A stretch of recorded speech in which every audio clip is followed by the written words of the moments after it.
I'm ArchieLuxury and welcome to the program, and today I'm doing a video for my good friend Ray Rodriguez, and I'll read you his email. Hi Archie, I'm a loyal fan and just donated $10 to you for some much needed advice. I've been stuck with Rolex Daytona fever and thinking about buying a pre-owned steel Daytona white dial from Kenny Nguyen from Jewelers on Time, but man, they are so expensive, even as pre-owns, as I could buy two great Rolex pre-owned pieces for the price of this fucker. I'm an auto racing fan and go to races regularly, so I plan on using the chronograph to keep track of lap times. I like that the Daytona is accurate to 1/8 of a second and think it's a stunning watch, the right size at 40 mil and has an amazing racing history. For a chronograph, you usually steer fans to the Omega Speedmaster Man on the Moon or the Breguet Type 20. But I'm sorry, they just don't sing to me like the Daytona. The Daytona is an icon right next to the Submariner, but it seems like you've never really been a fan of it. Do you have something against it, or is it just that you prefer the Breguet Type 20 and the Speedmaster Man on the Moon because they are better bang per buck for a luxury chronograph? Tell me the truth. Is the Daytona a watch for arseholes? Have you ever had the urge to buy one? The bezel seems like a scratch maggot. Can you please make a video for me and the other punters who want to buy a pre-owned Daytona, telling us what you think, Ray? Thank you, Ray. And I gotta tell you, I'm actually a huge fan of the Daytona. I've often said, if you're going to buy a Daytona, please get the steel or the gold versions. The two-tones, in my opinion, have been very, very soft. Very soft. So, fuckers, I'm just giving you my advice there. My advice on the Daytona, great watch.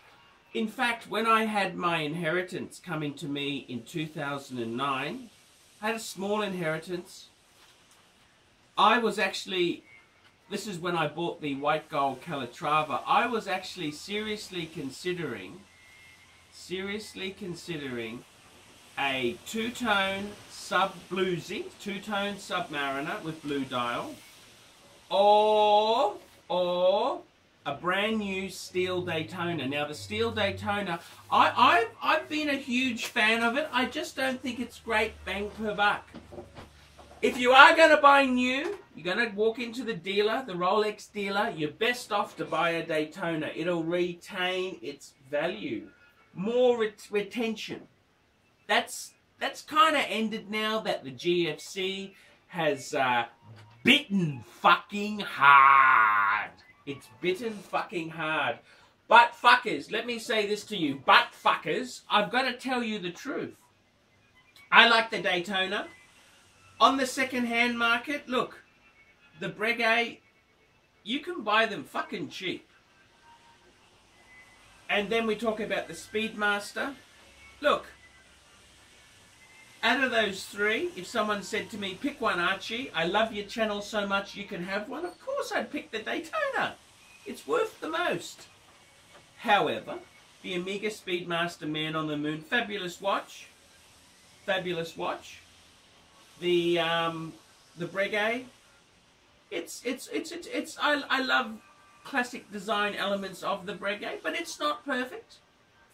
The Daytona itself, they're a great watch, absolutely great watch. And to answer your question there, I think the steel Daytona is a fucking sexy piece.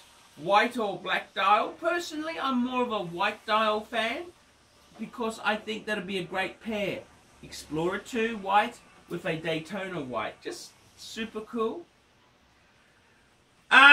Look, it's accurate to 1/8 of a second. Well, by the time you press the button, those accuracy things are bullshit.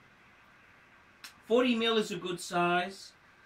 It's an icon. The Daytona is an icon. I love it, absolutely love it.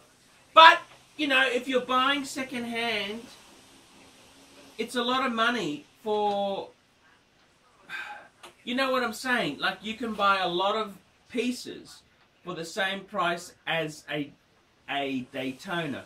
I made a video a couple of days ago. 3 steel stunners. We had the Explorer 2, the Breguet, and we had my Breitling steel fish. And that was all had for under 10,000 US dollars. So, what is my opinion of that? Well, I think that's exceptionally good value. It's really good value. It's a nice collection for the price of 1 Daytona. Well, you're not even going to get a Daytona for 10. You're going to be paying a bit more. So, what's my opinion? Look, if you're a Daytona fan, get what you love. Get what you love. Personally,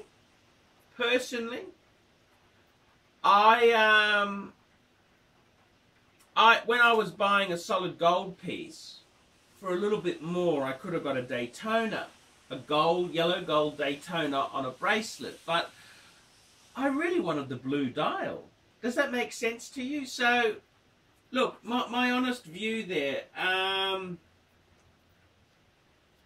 I love the Daytona. You can't go wrong with it. It's like a Mercedes SL. Yes, it's overpriced. Yes, there's better, but it's gorgeous. You know what I mean? You could never criticize it. It may not be the best bang per buck, but you know something, bang per buck's all relative, because the Daytona holds its own.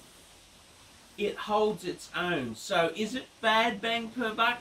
It's not bad bang per buck if it retains its value. So it's an interesting watch. It's a very interesting watch. A lot of money for a chronograph. But hey, Patek is even more frightening. Their chronographs are horrendously expensive. What do I think? I think if it floats your boat, get it. You got to. Life's too short to take second best. And in my case, you know, I really wanted the gold sub. I mean, you can look at the Daytona the same way as the gold. So what do you need it for?